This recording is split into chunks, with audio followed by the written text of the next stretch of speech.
Dear sa mga taong ayaw sa akin, hindi ko naman kayo pinipilit na gustuhin nyo ang ugali ko.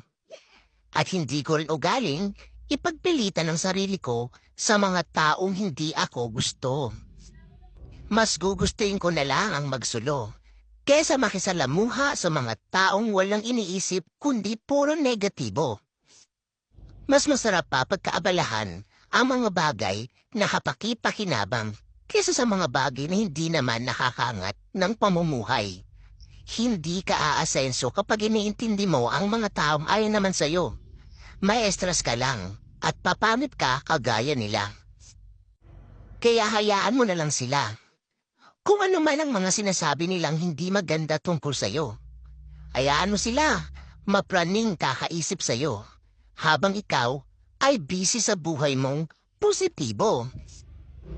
Darating ang araw, hahanga din sa iyo ang mga taong may ayaw sa iyo.